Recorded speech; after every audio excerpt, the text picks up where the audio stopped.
नमस्कार विद्यार्थी मित्रांनो, आपण विभाग 3 मधील आर्थिक विचारांचा विकास या पेपरमधील आपण डॉक्टर बाबासाहेब आंबेडकर यांचे आर्थिक विचार आपण या ठिकाणी बघतोय. डॉक्टर बाबासाहेब आंबेडकर हे एक थोर समाजसुधारक, समाजातील सगळ्यात तळातील घटकासाठी ज्यांनी मोठ्या प्रमाणावर संघर्ष केला आणि उच्च पदवी म्हणजे शैक्षणिक दृष्टिकोनातून उच्च पदवी त्यांनी प्राप्त केली.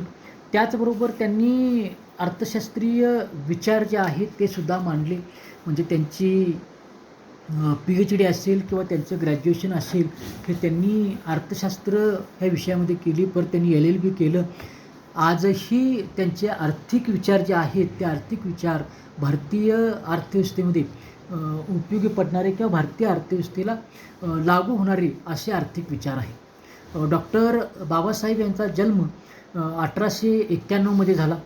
त्यानंतर त्यांचं शिक्षण सातारा या ठिकाणी आणि मुंबईतील एल्फिन्स्टन कॉलेज या ठिकाणी झालं. नंतर ते बडोद्याचे संस्थानिक सयाजीराव गायकवाड यांच्याकडं ते नोकरीला लागले. संपूर्ण जीवनामध्ये त्यांनी अस्पृश्य म्हणून भारतीय समाजानं त्यांना अनेक प्रकारची चटके दिली आणि त्यातच त्यांनी नंतर मुंबईतील सिडनी हॅम या ठिकाणी अर्थकारण या विषयाचे प्राध्यापक म्हणून नोकरी करायला सुरुवात केली. त्यानंतर कोल्हापूरचे संस्थानिक राजश्री छत्रपती शाहू महाराज यांनी केलेल्या अर्थसहाय्यामुळं त्यांनी London school of economics and political science या संस्थेमध्ये प्रवेश घेतला व बॅरिस्टरचा अभ्यास सुरू केला. त्या अनुषंगाने 1921 त्यांची MSc पूर्ण झाली. 1922 त्यांनी बॅरिस्टरची पदवी प्राप्त केली. 1923 त्यांनी द प्रॉब्लेम ऑफ रुपी हा प्रबंधाला लंडन विद्यापीठाने त्यांना डॉक्टर ऑफ सायन्स ही पदवी दिली. 1925 the evolution of professional finance in British India ह्या प्रबंधास कोलंबिया विद्यापीठानं त्यांना PhD पदवी प्राप्त केली. त्यानंतर त्यांनी त्यांच्या ह्या 2 प्रबंधाव्यतिरिक्त त्यांनी अनेक आपले आर्थिक विचार जे आहेत ते मूकनायक आणि बहिष्कृत भारत या पाक्षिकामध्ये त्यांनी आपले विचार जे आहेत ते मांडलेले आहेत. त्यांचे आर्थिक विचार बघत असताना शेतीविषयक जे विचार आहेत, चलनविषयक विचार आहेत आणि सार्वजनिक आयव्यय विषयक विचार आणि इतर आर्थिक विचार असे 4 विभागामध्ये त्यांचे विचार जे आहेत ते विभागलेले आपल्याला दिसून येतात. त्या अनुषंगाने त्यांचे शेतीविषयक विचार आपण बघत होतो. त्यांचे शेतीविषयक विचार जे आहेत ते शेतजमिनीचं लहान धारण क्षेत्र व त्यावरील उपाय, 2 जमीन महसूल, 3 सामुदायिक शेती, 4 सहकारी शेती, 5 महार व तण आणि 6 खुती पद्धत या प्रकारामध्ये म्हणजे या पद्धतीनं त्यांनी त्यांची शेतीविषयक विचाराची मांडणी आपल्याला केलेली दिसून येते.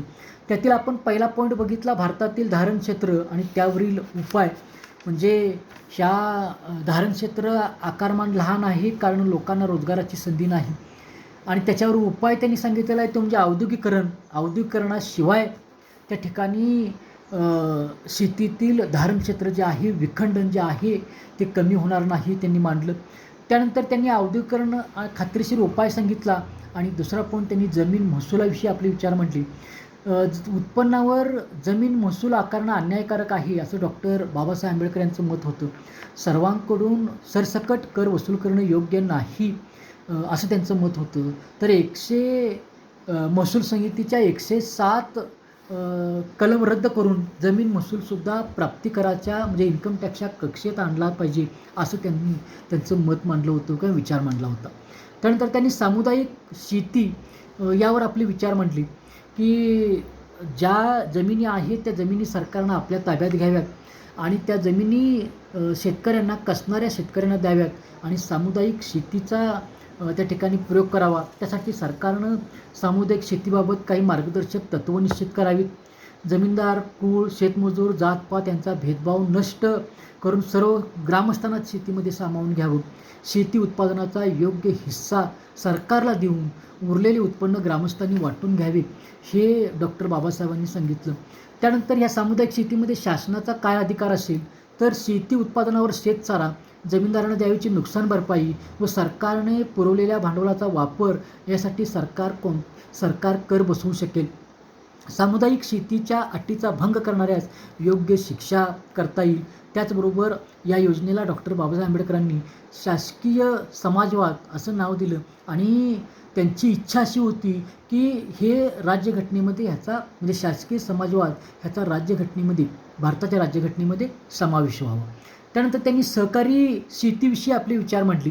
त्यांच्या मते विखुरलेल्या व धारण क्षेत्राच्या लहान आकारमानाच्या समस्येवर उपाय म्हणून त्यांना सहकारी शेती योग्य वाटत होती. म्हणजे एका विशिष्ट आकाराची सहकारी शेती अस्तित्वात आणल्यास छोट्या शेतकऱ्यास विनाशापासून वाचवता येईल. सहकारी शेतीमुळे शेतकऱ्याच्या जमिनीवरील मालकी हक्क कायम राहील आणि शेतकऱ्यास त्याच्या धारण क्षेत्राला लागून असलेल्या धारण क्षेत्रास जोडल्याशिवाय जमीन कसता येणार नाही. सहकार शेती हे जसं मोठ्या आकारमानाचं असेल तरच ते एकसंघही असेल असं डॉक्टर बाबासाहेब आंबेडकर यांनी आपलं मत मांडलेलं आहे. त्यानंतर त्यांनी महार वतन याविषयी आपले विचार मांडलेले आहे की इंग्रजांच्या कालावधीमध्ये वतन ॲक्टप्रमाणे गावचे कामगार म्हणजे पाटील असतील, कुलकर्णी असतील आणि महार हे असून कारणपरत्वे चौथ्या जागल्या असतो पैकी महार वतनात अनेक दोष आहेत. त्यांच्या मते महारांची कामे व कामाचे तास निश्चित नाहीत. इतर अनेक कामाबरोबरच सरकारी अंमलदार येथील त्यांचा बंदोबस्त ठेवणे व ती सांगतील ते कामे करणे असा उल्लेख एका ठिकाणी आढळतो. तसेच रयतेची खाजगी कामे करून घेतली जातात. एखादा महार लवकर कामावर जाऊ शकला नाही तर त्याच्या कुटुंबियापैकी कोणाला तरी ते सरकारी काम करावे लागते. तसेच महारांनी 24 तास कामावर हजर असले पाहिजे. मालकीच्या कामाकरता महारांना जमिनीचा एखादा तुकडा ग्रामस्थाकडून थोडे धान्य दर महिन्याला 2 आणे ते ₹1.5 1938च्या दरामध्ये असा मुशायरा मिळेल. असे हे महार वतन खालसा करावे असे त्यांचे मत होते. म्हणजे डॉक्टर बाबासाहेब आंबेडकरांचं मत असं होतं की हे जे महार वतन आहे हे नष्ट करावे, खालसा करावे. त्याचं कारण असं आहे की वतनामुळे महार स्वाभिमान शून्य झाले आहेत. महारांची महत्त्वाकांक्षा मारली गेली आहे. आणि तिसरं, वतनदारी नष्ट केल्याशिवाय सामाजिक सुधारणा करणं अशक्य आहे असं डॉक्टर बाबासाहेब आंबेडकर यांचं मत होतं. मुंबई विधिमंडळामध्ये 1928 रोजी कायद्यात दुरुस्ती सुचविणारे विधेयक मांडले गेले. वतनदाराला वतनापोटी एकदम पैसे घेण्याची सवलत देणे, मुशायरा मिळण्याची खात्री व कामासंबंधी पोटनियम तयार करणे याविषयी ते विधेयक होते. परंतु 1929मध्ये ते मागं घेण्यात आले. तर 1939मध्ये पुन्हा डॉक्टर बाबासाहेब आंबेडकरांनी महारांच्या वतनी जमिनी रयतवारी जमिनी कराव्यात, महारांना सरकारी कनिष्ठ नोकर समजून सामाजिक वेतन द्यावे व फक्त सरकारी कामेच त्यांना सांगावी अशा मागण्या त्यांनी केल्या. महारांच्या जमिनी लहान तुकड्यावर गुजराण करण्यापेक्षा पडीक जमीन लागवडीखाली आणावी असे मत त्यांचे होते. वतनी कायदा व वतनी पद्धती भारतीय घटनेच्या तरतुदी विरुद्ध आहे असं त्यांचं मत होतं. म्हणजे डॉक्टर बाबासाहेब आंबेडकरांचं मत असं होतं की धारण क्षेत्र जे आहे त्या धारण क्षेत्राविषयी त्यांनी शेतीविषयक विचारामध्ये आपलं मत मांडलं. धारण क्षेत्र लहान आहे त्याच्यावर उपाय त्यांनी सांगितला, औद्योगिकरण. त्यानंतर त्यांनी जमीन महसुलीविषयी आपले विचार मांडले. नंतर त्यांनी सामुदायिक शेती जी आहे त्या सामुदायिक शेतीविषयी आपले विचार मांडले. म्हणजे सामुदायिक शेती हा शेतीच्या विकासासाठी आणि सर्वसामान्यांच्या विकासासाठी एक मोठा उपाय आहे हे त्यांनी सांगितलं. त्यानंतर त्यांनी सहकारी शेती याविषयी आपले विचार मांडले. नंतर त्यांनी महार वतन याविषयी आपले विचार मांडले आणि हे महार वतन हे नष्ट करावे की जेणेकरून या समाजाला त्यांचा स्वाभिमान जागृत होईल आणि त्यांना त्यांचा हक्क मिळेल.